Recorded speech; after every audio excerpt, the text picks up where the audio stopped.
संख्या 30 पर आज माननीय सदस्यों के विचार सुझाव सदन में प्रस्तुत किए। मैं उन सभी भाग लेने वाले माननीय सदस्यों का विभाग की ओर से, मेरी ओर से उनको आभार प्रकट करता हूं। अध्यक्ष महोदय, जनजाति उपयोजना क्षेत्र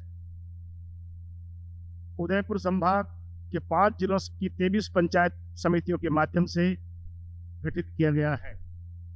1975 में इस उपयोजना का कार्य प्रारंभ हुआ और 1977 में जब राजस्थान में पहली बार भारतीय जनता पार्टी की सरकार बनी, मुख्यमंत्री भैरव सिंह जी शेखावत ने मुख्यमंत्रित्व का पद ग्रहण किया। सर्वप्रथम जो इस इलाके का कार्य समाज कल्याण विभाग के माध्यम से चलता था, एक नया विभाग का गठन किया, जनजातीय क्षेत्रीय विकास विभाग। और सर्वप्रथम इस विभाग को कार्य देखने का सौभाग्य आदरणीय गृह मंत्री महोदय श्रीमान मेघवाल साहब को मिला। अध्यक्ष महोदय, सोच आजादी के 37 वर्ष बाद इस आदिवासी क्षेत्र में निवास करने वाले आदिवासी समाज पर सामाजिक, आर्थिक, शैक्षणिक और सांस्कृतिक जो हमले हुए, उस हमलों को योजनाबद्ध तरीके से किस हिसाब से मुकाबला किया जाए, इसके लिए एक कार्यक्रम का गठन किया गया। अध्यक्ष महोदय, ये एक ऐसा विषय है जिसका व्यक्ति योजनाओं से उसकी कार्यान्वित नहीं हो सकती। कार्यान्वित करने वाले लोग की नीयत क्या है, भावना क्या है, इस पर निर्भर करता है। और इसी का परिणाम है कि आजादी के 37 वर्ष तक लोकशाही के बावजूद इस आदिवासी उपयोजना क्षेत्र में उदयपुर संभाग के 5 जिलों में जिस गति से सामाजिक, शैक्षणिक और आर्थिक विकास होना चाहिए था, नहीं। राजनीतिक संरक्षण के तौर पर संसद और विधानसभा में लोग चुन के आते रहे, परंतु जहां पर समस्याओं के निदान और प्रकाश डालने का सवाल है, उस पर वो लोग मुखबंद की तरह यहां देखते रहे। कार्यक्रम बना, योजना बनी, पैसा व्यय हुआ, परंतु आज यदि हम उस परिणाम की ओर जाते हैं, सभापति महोदय, उपाध्यक्ष महोदय, तो गोकुंदा से आने वाले माननीय सदस्य कह रहे थे कि परिणाम कुछ भी नहीं। ना आज IAS अफसर है, ना IPS अफसर है, ना RS है, ना RPS अफसर है। सामान्य नौकरियां, चपरासी, क्लास 4, ये छोटी छोटी जो है सर्विसेज में वो लोग हैं, इसको हमने ध्यान में रखा। और अध्यक्ष महोदय, सबसे पहले वो समाज जिसमें शिक्षा नहीं होती है, वो समाज जिसमें सामाजिक चेतना नहीं होती, अध्यक्ष महोदय, वो जो है आगे नहीं बढ़ सकता, समाज की, प्रदेश की और देश की मुख्य धारा के साथ नहीं जुड़ सकता। तो मैं सबसे पहले शिक्षा के क्षेत्र में आपसे निवेदन करना चाहूंगा। अध्यक्ष महोदय, उपाध्यक्ष महोदय, मैं ये भी निवेदन करना चाहूंगा कि आजादी के बाद से इस क्षेत्र के विकास, शैक्षणिक उत्थान के लिए तत्कालीन सरकारों ने क्या क्या कार्य किया। एक कंपैरेटिव स्टेटमेंट अध्यक्ष महोदय, जिससे यह साबित होता है कि जिन जिन सरकारों के हाथ में काम था, उन्होंने इस इलाके के विकास के लिए, समाज के विकास के लिए कितनी उदासीनता बरती। और भारतीय जनता पार्टी की सरकार, जिनको जब जब भी समय मिला, एक जिम्मेदारी समझ करके, एक मानवीय दृष्टिकोण से उनका विकास करने के दृष्टि कदम बढ़ाए। अध्यक्ष महोदय, क्योंकि 4:30 बजे आप मुख्यमंत्री भी चाहते हैं, अध्यक्ष महोदय, ये पहाड़ी इलाका है।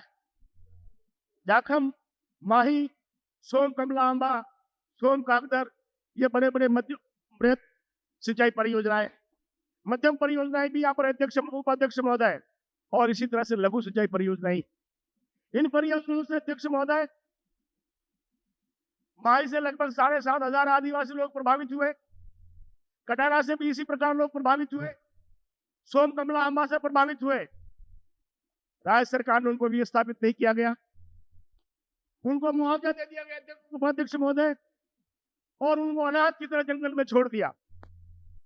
आज जो जंगलात की समस्या उदयपुर संभाग में है, उसके लिए राजस्थान सरकार सबसे बड़ी जिम्मेदार है उपाध्यक्ष महोदय। आप पूर्व राजस्थान सरकार अध्यक्ष महोदय, ये सारे लोग डूब में गए, मुआवजा दे दिया। इनको जो जमीनें दी गई, वो जमीनें ऐसी उपजाऊ जमीन जहां पर खेती नहीं हो सकती, हल भी नहीं चल सकता, और उनको प्रोवोक किया गया उपाध्यक्ष महोदय तत्कालीन राजनीतिक लोगों ने कि वो वन भूमि पर कब्जा कर ले। सीता माता की जमीन, पांदरवा की जमीन, दरियावत का इलाका, इस तरह से सारे इस उपयोजना क्षेत्र में जो वन भूमि थी उपजाऊ, वहां पर इन लोगों ने खेती उसको उपजाऊ बना करके खेती का कार्य प्रारंभ कर दिया। अध्यक्ष महोदय, हमारा यह स्पष्ट मत था कि जो इन योजनाओं से और इन 12 महीना बहने वाली नदियों से यदि आदिवासी की एक साखी जमीन को सिंचित किया जाए तो उनकी माली हालत में आमूलचूल परिवर्तन हो सकता है। और इसके लिए माही पर, कटारा के बैक वाटर पर और छोटे मोटे जो नाले इस क्षेत्र में बहते हैं उपाध्यक्ष महोदय, वहां पर जलोत्थान सिंचाई योजना हमने लागू। जलोत्थान सिंचाई योजना का प्रावधान अध्यक्ष महोदय ये था तत्काल कांग्रेस गवर्नमेंट ने कि 20% पैसा लागत का 20% पैसा 10% पैसा लागत का जनजाति कृषकों को इकट्ठा करना पड़ता है। उपाध्यक्ष महोदय, आप उनकी हालत अच्छी तरह से जानते, और ये जो बांध लगाया अध्यक्ष उपाध्यक्ष महोदय, नतीजा ये हुआ कि न उनके पास आर्थिक हालात ठीक है, न उनकी उपजाऊ खेती है, प्राकृतिक स्रोत पानी बह रहा है, परंतु उसका दोहन अध्यक्ष उपाध्यक्ष महोदय वो नहीं कर सकते। पिछले वर्ष हमने जो 10% राशि हिस्से के रूप में जनजाति काश्तकारों के माध्यम से वसूल की जाती थी, उस राशि को जनजाति विकास विभाग ने वहन करना प्रारंभ किया, जिसका नतीजा उपाध्यक्ष महोदय आज ये है कि सन 1980 तक 1989 तक अध्यक्ष उपाध्यक्ष महोदय केवल ट्राइबल सब प्लान एरिया में 33 जलोत्थान सिंचाई परियोजना थी। आज बढ़कर के 146 जलोत्थान सिंचाई योजना उपाध्यक्ष महोदय TSP में चल रही है।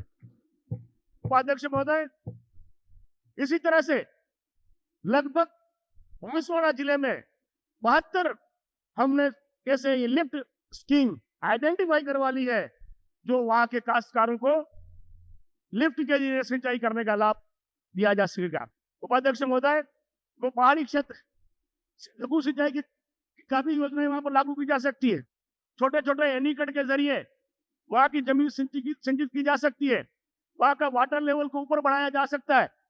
ऐसी स्थिति में हमने गुजरात की एक एजेंसी है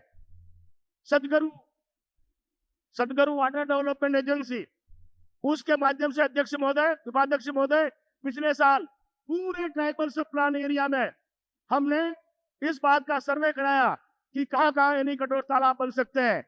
वो बांसवाड़ा जिले का और डूंगरपुर जिले का पूरा सर्वे हो चुका है। उदयपुर, प्रतापगढ़ और सिरोही का बाकी है उपाध्यक्ष महोदय, और मुझे पूरा विश्वास है कि जून तक ये सारा कार्य संपन्न हो जाएगा और सारे उपयोजना क्षेत्र की लघु सिंचाई की योजना भारत सरकार को हम प्रस्तुत करके वहां से पैसा प्राप्त करके उन गरीब आदिवासियों को जो आज दो रोटी के लिए जो आप गुजरात और मध्य प्रदेश की ओर पलायन करते हैं, उनको वहीं पर रोजी रोटी का इंतजाम होगा। अध्यक्ष महोदय, इसी तरह से प्लास्टिक का काम अध्यक्ष महोदय, लगभग वर्ष 1989 तक 19,546 ट्राइबल सब प्लान के परिवारों को ब्लास्टिंग करने के 72 होल प्रति व्यक्ति के हिसाब से कुआं गहरा कराने की योजना बनाई। परंतु अध्यक्ष महोदय, अब तक हमने 24,822 परिवारों को यह लाभ दे दिया है, और मैंने इस बात का भी विचार विमर्श के बाद, परामर्श समिति में बैठक करने के बाद यह निर्णय लिया कि जो 72 हॉल वर्तमान में इन लोगों को जनजातीय विकास विभाग के माध्यम से लाभ दिया जाता है, प्लास्टिक का पैसा खर्च किया जाता है, वो अपर्याप्त है। और इसलिए अब आने वाले वर्ष से 72 का दुगना प्रत्येक कुएं को गहरा कराने के लिए हॉल जो है 144 हॉल की व्यवस्था की जाएगी, ताकि काश्तकार उसको सही ढंग से उस पानी को प्राप्त कर सिंचाई कर सके। अध्यक्ष महोदय, इसी तरह से गांव का विद्युतीकरण ये सही है अध्यक्ष महोदय। और मेरे सदन में और बाहर भी इस बात को मैं कहता हूं कि जब से पहली बार धरियावत में बिजली लगी, अध्यक्ष उपाध्यक्ष महोदय, तत्कालीन मुख्यमंत्री हरदेव जोशी ने बटन दबाए, अखबारों में छपा कि पूरा आदिवासी इलाका जगमगा गया। मैं उपाध्यक्ष महोदय उस वक्त जनसंघ का कार्यकर्ता था, वही था। एक भी आदिवासी परिवार पर लट्टू नहीं लगा और सारा पैसा जनजाति विकास विभाग का पैसा जनजाति क्षेत्र के नाम से गैर आदिवासियों को उसका लाभ मिलता था। हमने पहली बार इस बात की व्यवस्था की है अध्यक्ष महोदय कि जनजाति के बस्तियों को जनजाति के कुएं पर मोटर लगे, इसके लिए प्रावधान किया। और इसी का परिणाम है अध्यक्ष महोदय कि आज आप गांव में चले जाए, जहां भी पहाड़ी इलाका था, मैं केवल एक फटाफट का उदाहरण देके बात समाप्त करना चाहता हूं अध्यक्ष महोदय। चित्तौड़ से रतलाम की जो सड़क जाती है, उस सड़क के पूर्वी हिस्से में गैर आदिवासी लोग रहते हैं और वहां पर सारी बिजली की समस्या, कोई समस्या नहीं है। और उस चित्तौड़ से रतलाम रोड पर प्रतापगढ़ सब डिवीजन में यदि पश्चिम के हिस्से में चले जाए आप, तो अध्यक्ष महोदय की खंबा दिखने को नहीं मिला। पिछले 3 वर्ष में अध्यक्ष महोदय मैंने यह साफ कहा था कि एक व्यक्ति के डागड़ा जब तक दीवा नहीं लगेगा, तब तक भारतीय जनता पार्टी का सपना साकार नहीं हो सकता। और इसी का नतीजा है कि पूरे आदिवासी इलाके में हमने विद्युतीकरण का, जो माननीय कौशल साहब यहाँ नहीं विराज रहे, हमसे अध्यक्ष महोदय हर मामले का पैसा आप देते हैं। एक एजेंसी RSB के विभाग के माध्यम से नहीं होकर के जनजातीय विकास विभाग अपने ट्राइबल एरिया के पैसा देकर के इनसे काम ले रहा है। और आज हमारा जो पहले 1989 तक विद्युत का प्रतिशत 44% था अध्यक्ष महोदय, आज बढ़कर के 75% गांव वहां पर इलेक्ट्रीफाइड हो गए। और इस तरह से कुल 4437 गांव में से 3398 गांवों को हमने अध्यक्ष महोदय बिजली पहुंचा। इसी तरह से अध्यक्ष महोदय माननीय चतुर्वेदी जी आप राज्यों सड़क का काम उदयपुर अपने राजस्थान में अध्यक्ष महोदय सबसे ज्यादा सड़क डूंगरपुर जिले में, परंतु यह सारा आदिवासी इलाका अंतरराज्यीय सड़कों से जुड़ा हुआ नहीं था। मध्य प्रदेश से और गुजरात से बांसवाड़ा, डूंगरपुर, उदयपुर का हिस्सा, सिरोही का हिस्सा, गुजरात से प्रतापगढ़ का हिस्सा, मध्य प्रदेश से रास्ते खुले हुए नहीं थे। हमने पिछले 2-3 वर्षों में इस बात का प्रयास किया है, राज्य मदद से भी और विशेष केंद्रीय सहायता से भी इन जिलों को अंतरराज्यीय स्तर पर दूसरे मध्य प्रदेश और राजस्थान, गुजरात से जोड़ने का प्रयास किया है। और आज हम ये कह सकते हैं कि 1989 के पहले यहाँ पर 3970 किलोमीटर की सड़क थी अध्यक्ष महोदय, आज बढ़कर के जनवरी 96 में 5533 किलोमीटर का डामरीकरण हो गया।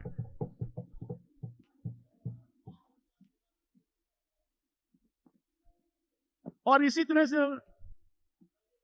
अध्यक्ष महोदय कांग्रेस पार्टी एक बहुत बड़ा राजनीतिक खिलवाड़ इस आदिवासी समाज से करती।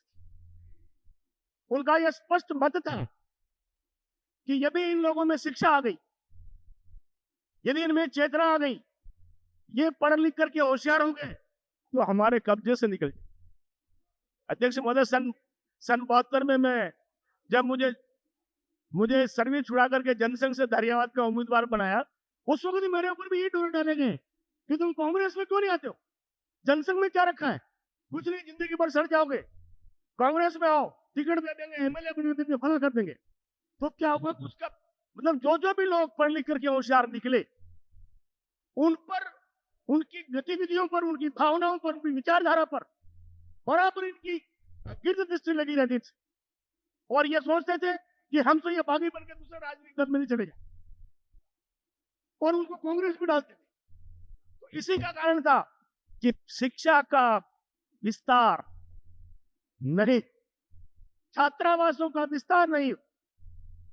आपको सुनकर के अध्यक्ष महोदय आश्चर्य होगा कि आज राज्य सरकार ने आदिवासी उपविभाग क्षेत्र में 150 तक की आबादी वाले मजरे ढाणी और राजस्व गांवों को प्राथमिक सुविधा उपलब्ध करा दी है और आज प्राथमिक शिक्षा उपलब्ध करा दी है। और आज 1980 के पहले 2223 प्राथमिक विद्यालय थे माननीय अध्यक्ष महोदय।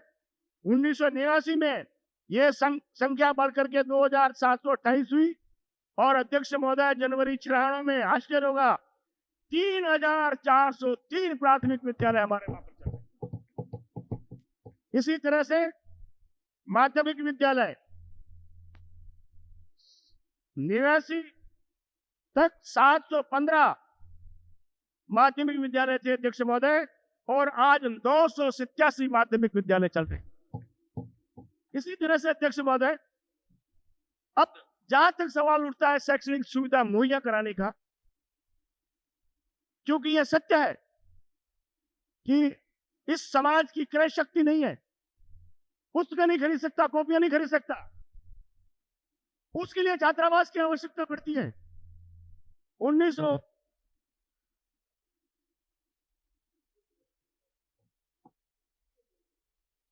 अध्यक्ष महोदय 1979-80 तक इस ट्राइबल सप्लान एरिया में केवल 300 छात्र छात्राओं की व्यवस्था थी। छात्रावास में केवल 3 आश्रम छात्रावास थे। उसके बाद इस साल 96-97 तक अध्यक्ष महोदय आपको आश्चर्य किस प्रकार से इस संवेदनशील सरकार ने इन बच्चों को पढ़ाने की व्यवस्था की। आज की तारीख में 114 आश्रम छात्रावास हमारे चल रहे हैं और इसमें 7200 बालक और बालिकाएं लाभान्वित हो रही और आने वाले वर्ष में अध्यक्ष महोदय 1997-98 में 14 नए छात्रावास और खोले जाएंगे जिसमें लगभग 1400 बालक बालिकाओं को और ये सुविधा मुहैया हो। अध्यक्ष महोदय केवल छात्रावास खोलने से काम चलने वाला नहीं। कांग्रेस पार्टी ने भी स्वयंसेवी संस्थाओं के माध्यम से जब हुकूमत थी और समाज कल्याण विभाग के माध्यम से छात्रावास चलाए, परंतु रीजन ओरिएंटेड छात्रावास नहीं हुए। लड़के 10वीं तक जाते फिर होकर घर चले जाते, न घर का काम कर सकते थे न पढ़ाई कर सकते थे, वो चोरियां करने में लग जाते, ऐसे गलत काम में लग जाते। हमने इनको रीजन ओरिएंटेड बनाया और जैसा कि भगोरा साहब कह रहे थे एक भी आईएएस और आईपीएस नहीं बना। उसके पीछे मुख्य हेतु यह था कि उन प्रथम श्रेणी से उत्तीर्ण होने वाले बालक और बालिकाओं के बारे में, उन प्रतिभाओं के बारे में अध्यक्ष महोदय किसी प्रकार की कोई व्यवस्था। इस बार हमने प्रत्येक जिले में 5 जिलों में लड़कों और लड़कियों के लिए 100 लड़कों का और 100 लड़कियों का प्रत्येक जिला मुख्यालय पर प्रतिभावान छात्रावास की स्थापना, जिससे जो प्रथम श्रेणी के आने वाले बालक और उनको उसी प्रकार की सारी व्यवस्था है अध्यक्ष महोदय जो एक सामान्य परिवार के पढ़ने वाले बालक को मुहैया परिवार द्वारा मुहैया कराई जाती। इसी तरह से अध्यक्ष महोदय लिम्बाराम का भी नाम यहाँ पर आया। पिछले वर्ष हमने एक खेल छात्रावास बांसवाड़ा में खोला। सारे सप्ताह के प्रतिभावान खिलाड़ी जो राज्य स्तर पर खेले हैं या राज्य का प्रतिनिधित्व किया है या देश का प्रतिनिधित्व किया है, ऐसे खिलाड़ियों का चयन करके उस बांसवाड़ा में एक आश्रम छात्रावास में उनको सारी खेल की सुविधा देकर के ये सारी व्यवस्था हमने की है। और अब हमारा मत है कि आने वाले वित्तीय वर्ष में लड़कियों के लिए भी प्रतिभावान जो खिलाड़ी लड़कियां निकल रही हैं, हॉकी में, बास्केटबॉल में, सभी खेलों में, आउटडोर गेम्स में और इंडोर गेम्स में भी अध्यक्ष महोदय उनके लिए 100 लड़कियों का आने वाले वित्तीय वर्ष में प्रतापगढ़ में भी खेल छात्रावास प्रारंभ किया जाएगा।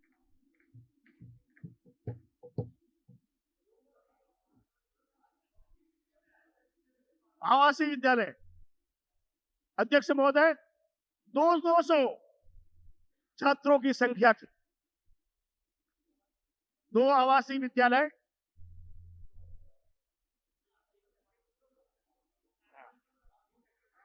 हुआ अध्यक्ष महोदय, प्रत्येक पंचायत समिति में जो ट्राइबल सब प्लान की 23 पंचायत समितियां हैं, आने वाले वित्तीय वर्ष में कोई पंचायत समिति ऐसी नहीं रहेगी जहां पर 100 लड़के और 100 लड़कियों का छात्रावास नहीं हो।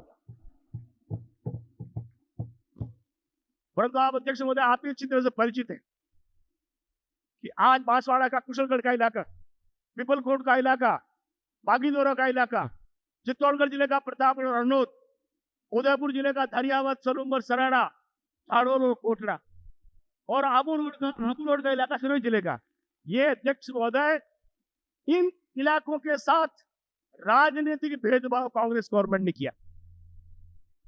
और जो आप कह रहे हैं कि प्रतापगढ़ से आगे उठो, मैं अध्यक्ष महोदय ये कहना चाहता हूं कि आज जो कुछ मैं कर रहा हूं, उनके पापों का प्रायश्चित कर रहा हूं जिन्होंने विकास के मामले में राजनीति खेली गई, और इसका नतीजा है कि आज इस इलाके को हमको सोचना पड़ा।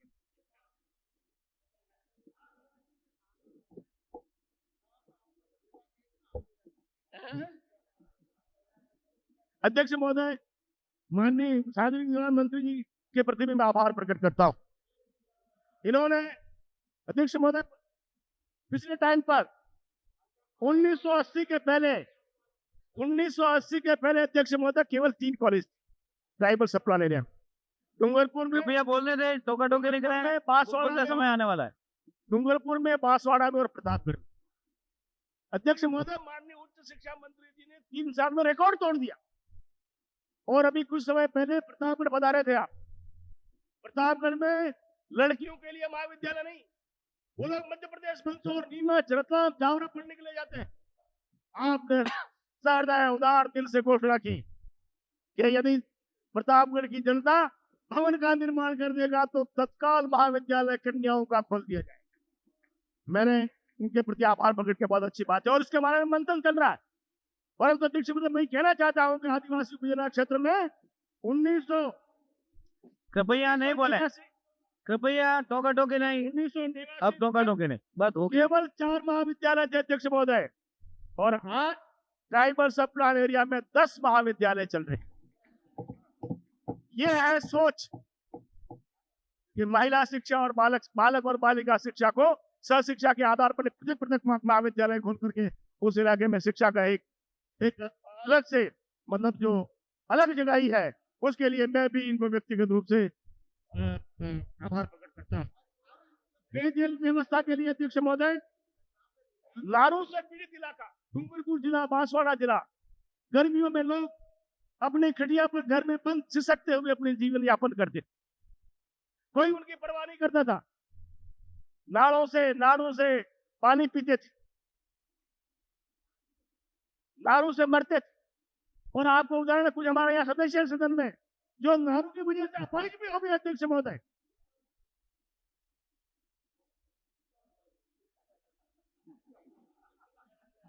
परंतु किसी की इस बात पर जू नहीं रुकी। स्वच्छ परियोजना के माध्यम से अध्यक्ष महोदय, इस नारू से मुक्ति दिलाने के लिए सबसे पहला अभियान डूंगरपुर और बांसवाड़ा में प्रारंभ किया, और ये दारू मुक्त जिले हैं आज। आज फ्लोराइड की जो समस्या है उसके बारे में हमारी एक नई योजना स्वच्छ योजना है, उसके माध्यम से फ्लोराइड की समस्या का भी हम समाधान कर रहे हैं। और मुझे पूरा विश्वास है कि आने वाले 1.5-2 वर्ष में वहां पर ये फ्लोराइड की समस्या के भी समाधान होगा।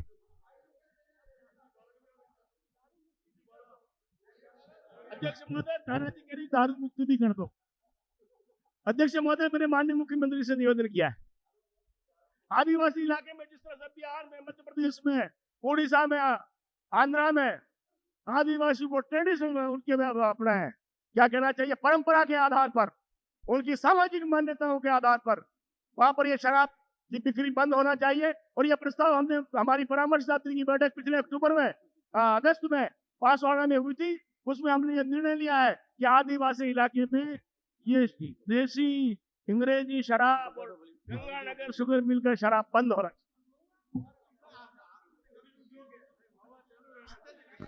कृपया शांति बनाए रखें।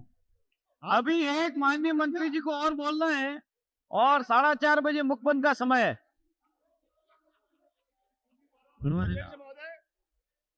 1977 में राजस्थान में शराबबंदी हुई। जी बोले एक सर्वोदयी नेता बांसवाड़ा जिले के सरवल गांव में पहुंचा। वहां पर जब वो रुका तो वहां उसकी पत्नी ने कहा कि आदमी की पत्नी ने कि मेरा पति भयंकर शराबी है, मैं उससे बहुत दुखी हूँ। फटे हाल और कपड़े पहनने के लिए, रहने के लिए झोपड़ी नहीं, खाने के लिए अनाज नहीं। तो शराबबंदी में कहा मैं तुमको समझाया उसको, तू दारू छोड़ दे, तेरी हालत खराब है, ये है वो है। उसने हाँ कर ली। हाँ करने के बाद वो चले गए वापस, जयपुर चला आए, गोकुल भट्ट के जेले थे। 2 साल बाद जब वापस गए, जब अपने जनता पार्टी की सरकार थी, तो उस झोपड़ी की जगह पक्का मकान मिला। और जो महिला फटे हाथ की अध्यक्ष महोदय, वो साड़ी में, ट्रिपल ब्लाउज में व्यवस्थित, कुछ सोना चांदी के जेवर। तो सर्वोदयी नेता बड़े प्रसन्न हुए।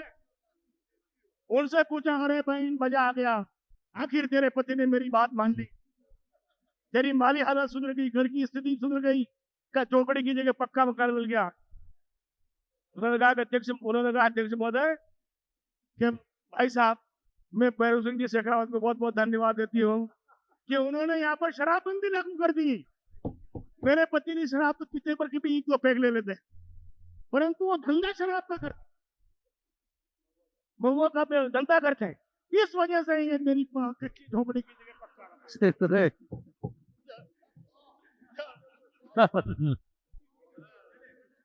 तो ये कुटीर उद्योग के अध्यक्ष महोदय, 2 हाथ में रोजगार मिले, आदिवासी के लिए व्यवस्था होनी चाहिए।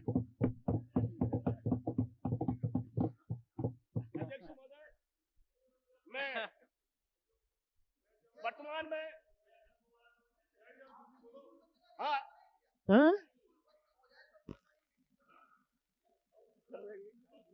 अध्यक्ष महोदय, इसके अलावा बाडा इलाका राजस्थान के 16 भैया बोलने दें। राजस्थान के 16 जिलों में हमारे मना क्षेत्र में आते हैं। इसी तरह से शहरिया क्षेत्र है, इसी तरह से बिखरी हुई आबादी। और हमने अब तक ये तय किया है कि जो योजनाएं पहले शासन सचिवालय में एयर कंडीशन में बनती थी, व्यवहारिक की नीति, इस पर प्रश्न चिन्ह लगा हुआ रहता था, हमने निर्णय किया है अब योजना स्थानीय स्तर पर स्थानीय आवश्यकता के हिसाब से बनेगी, ताकि जनजातीय विकास विभाग के माध्यम से मिलने वाला पैसा उस क्षेत्र के लोगों को लाभ पहुंचाने वाला हो, माली हालत सुधारने वाला हो। और इसीलिए पूंजी शर्मा जो पूंजी से आने वाले सदस्य है, इन्होंने एक वो कौन सा थे वो,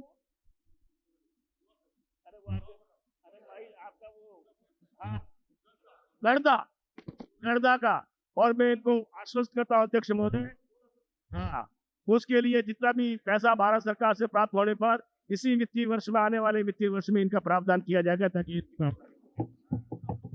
अध्यक्ष महोदय, मैं आश्रम छात्रावासों के बारे में जिस तरह से समाज कल्याण मंत्री जी ने एक आमूल परिवर्तन किया है, जनजाति विकास विभाग द्वारा भी इन जनजाति के बालक और बालिकाओं को शैक्षणिक स्तर बढ़े, शैक्षणिक सुविधाएं मिले, कंपटीशन का अवसर मिले, उनको प्रोत्साहित किया जाए।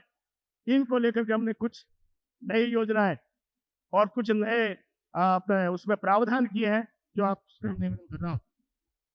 अध्यक्ष महोदय, छात्रावासों में रहने वाले आवासीय छात्रों पर होने वाले मासिक व्यय को निरंतर बढ़ाया जाता रहा है। गत वर्ष यह राशि 150 रुपया प्रति छात्र प्रति माह थी, अब इसको बढ़ाकर 350 रुपया प्रति माह कर दी गई है। अध्यक्ष महोदय, इसी तरह से छात्रावास में रहने वाले बालक बालिकाओं को पोशाकें और दैनिक उपयोग के लिए सामग्री क्रय करने के लिए 800 रुपया प्रति छात्र प्रति वर्ष व्यय किया जाता था, इसको बढ़ा करके 1000 रुपया प्रति छात्र विज्ञान का, आर्ट्स का, और 1200 रुपया प्रति छात्र विज्ञान के पढ़ने वाले को मुहैया कराया जाएगा। अध्यक्ष महोदय, आवासीय छात्रों में बोर्ड की परीक्षा के परिणाम के उन्नयन हेतु अंग्रेजी, विज्ञान एवं गणित आदि जैसे कठिन विषयों हेतु कोचिंग की व्यवस्था की गई है, जिसके परिणाम काफी उत्साहजनक रहे हैं। उपयोजना क्षेत्र के विभिन्न जिलों में वर्ष 96 में सेकेंडरी के परिणाम 49 से 80% तथा सीनियर सेकेंडरी के परिणाम 41 से 71% के मध्य रहे हैं। इन और इसका मुख्य कारण है कि छात्रावासों में नियमित निरीक्षण। दूर दराज में छात्रावास है अध्यक्ष महोदय, आयुक्त से लेकर के नीचे तक के सारे अधिकारियों को इस रोटेशन से हमने बांधा है कि कम से कम प्रत्येक छात्रावास में साल में 3 बार इंस्पेक्शन जो अलग अलग अधिकारियों से माध्यम से वहां पर हो सके।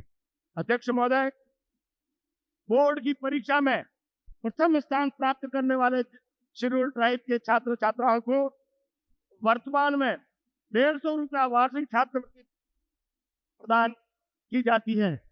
आगामी वर्ष अध्यक्ष महोदय ये छात्रवृत्ति बढ़ा करके सीनियर सेकेंडरी तक 2,500 रुपया और सीनियर सेकेंडरी तक 3,500 रुपया की व्यवस्था करती है।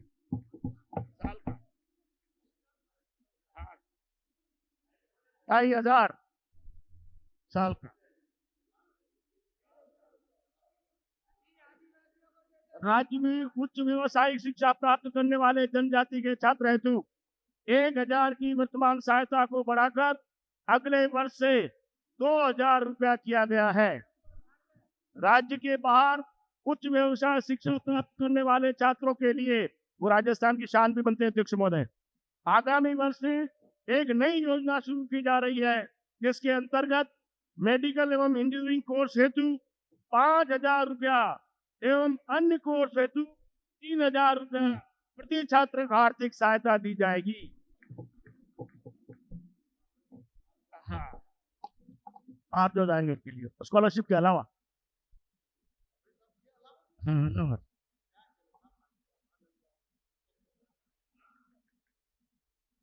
इसी तरह से अध्यक्ष महोदय ITI की बात आई। हमने भारत सरकार को प्रस्ताव भेजा है कि प्रत्येक पंचायत समिति पर जहां जहां पर मिनी ITI है उसको अपग्रेड करके ITI में बदला जाए, उनके सर्टिफिकेट को मान्यता हो। इस प्रकार का प्रस्ताव हमने भारत सरकार को भेजा है और मैं समझता हूं आने वाले वित्तीय वर्ष से कोई भी मिनी ITI इस क्षेत्र में नहीं रहेगी। अध्यक्ष महोदय, यहाँ पर अध्यक्ष महोदय स्वायत्त परिषद के बारे में और महाराष्ट्र मॉडल के बारे में भी चर्चा हुई। अध्यक्ष महोदय, यह सही है कि मांग संख्या 30 जनजाति विकास हर विभाग के जो खाते में एक अलग से खाता बना हुआ है और इस खाते का निर्धारण और उसकी कार्यान्वित संबंधित विभाग के माध्यम से होती है। भारत सरकार का बराबर दबाव रहा और पिछले वर्ष अध्यक्ष महोदय मेरी अध्यक्षता में माननीय सदस्यों की और अधिकारियों का IAS अधिकारियों की टीम गुजरात और महाराष्ट्र गई, वहां पर अध्ययन किया और अध्ययन के फलस्वरूप ये बात आई कि यदि ये सारा पैसा जो राज्य मध्य का पैसा जनजाति उपयोजना क्षेत्र के लिए निर्धारित है, इन पैसों को जनजाति विकास विभाग के माध्यम से अगर खर्च किया जाएगा तो योजनाएं सही बनेगी, समय पर कार्यान्वित होगी और उसका समय पर सही ढंग से नियंत्रण भी रहेगा। ये महाराष्ट्र पैटर्न राज्य सरकार ने पिछले वर्षाकालीन सत्र में इस पैटर्न को राजस्थान में अडॉप्ट करने के लिए स्वीकृति दी है और आने वाले वित्तीय वर्ष से वर्ष 1997-98 से यह प्रावधान राजस्थान में लागू होगा। इस संबंध में माननीय मुख्यमंत्री जी बता रहे हैं, मैं इनसे निवेदन करना चाहूंगा कि आपका एक सीधा डायरेक्शन सब अधिकारी हो जाए, मेरी भी हाइट बढ़ेगी और सारा काम उनकी भावना के हिसाब से ठीक होगा। मैं ये नहीं कहता फिरूंगा कि यहाँ पर ललित जी साहब चतुर्वेदी जी मेरे यहाँ इतना स्टेट साइड बना दो, फिर अंधा बांटे रेवड़ी खुद अपने कोई दे इस साहब को देता होगा। अध्यक्ष महोदय, ये सही है कि परामर्शदात्री समिति भारतीय संविधान के शेड्यूल 5 के अंतर्गत राजस्थान में गठित की। मुझे कहते हुए गर्व है अध्यक्ष महोदय, ये पहला समय है कि हमने कोशिश की है कि सारे छोटे से छोटे मुद्दे जो आदिवासियों को शैक्षणिक, सामाजिक और आर्थिक उत्थान की और कारगर सिद्ध हो सकते हैं, उन सारे मुद्दों को हमने इस परामर्शदात्री समिति के सम्मुख रखा है और इस परामर्शदात्री समूह के सम्मुख रखने के बाद समिति ने जो भी निर्णय लिए हैं त्वरित गति से राजस्थान सरकार ने उसको कार्यान्वित करने की कोशिश की है और जो भी मीटिंग है पहले भारत सरकार और कल्याण मंत्रालय से इस प्रकार के रिमाइंडर भी आते थे कि मीटिंग की बैठकें साल में 2 बार होनी चाहिए, क्यों नहीं हुई। अध्यक्ष महोदय, आश्चर्य होगा आपको कि कम से कम प्रतिवर्ष 3 मीटिंग हो, ये हमने निर्धारण किया और इस तरह की व्यवस्था चालू है। इसके बावजूद भी मेरा यह हर दम इस बात की कोशिश होती है कि आदिवासी इलाके में कोई भी काम खोलना हो, कोई भी आश्रम छात्रावास की व्यवस्था करनी हो, कोई और भी एनीकट तालाब बनाने हो, मैं माननीय सदस्यों को बिगर विचार विमर्श किए किसी भी स्कीम को योजना चालू करने की स्वीकृति नहीं देता और इसी का परिणाम है कि आज सभी माननीय सदस्य सब धन्यवाद दे रहे और है मैं योगदान वाले भी अध्यक्ष महोदय आपको मालूम होगा जब चौकी ढाणी में आप नहीं थे हम लोग थे शशि दत्ता जी ने वहां कहा शेड्यूल ट्राइब और शेड्यूल कास्ट के साथ जो अत्याचार और शोषण हो रहा है इससे दुखी होकर के मैं बगावत करने चली आई।